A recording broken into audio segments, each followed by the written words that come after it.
এত পানি কোথা থেকে আসলো বা কিভাবে আসলো? কি আল্লাহ রে বাবা, আমি কোনটা হইতাম পারি না, এই পানি কিলা আইলো।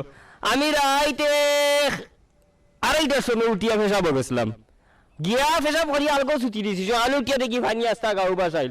ও তোমার শাশিও দুসরা এই পানি বলে পানি আইছে আমার পেশাবে বলে, আস্তা গাঁর মানুষ কইরা আমার দোষ, আমার কোনো দোষ নাই, বিশ্বাস করো। তোমারও টিভি তো কইরাম, আমি খালি পেশাব করি আলগোজ গিয়ে উঠি দিয়েছি, আমার কোনো দোষ নাই।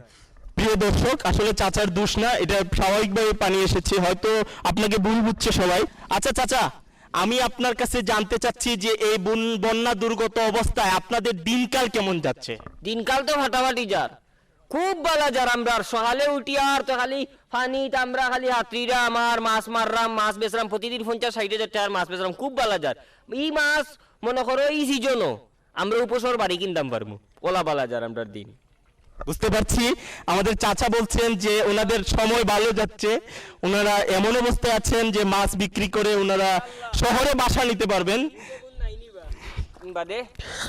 আচ্ছা, আমি আপনাকে পরের যে প্রশ্নটা করতে চাচ্ছি সেটা হলো গিয়ে, অনেকেই তো আপনাদের ত্রাণ দিচ্ছে, শহর থেকে আসছে, বিভিন্ন সংস্থা থেকে আসছে, যে আপনি কিরকম ত্রাণ পেলেন? এই কথা আর আপনারা কইয়া লাভ নাই। আমার মনে করো গোডাউন আছে 3টা, 3ও গোডাউন মানছে টান কিতা হয় যে ওটা দিয়া বড়াইলিস, মানে চাউলের বস্তা, গমর বস্তা, আটার বস্তা, খালি ত্রাণ আর ত্রাণ মানছে আমার ভাবনারে ফাটাইলিরা দিয়া। তাইলে আমরা বুঝতে পারছি দর্শক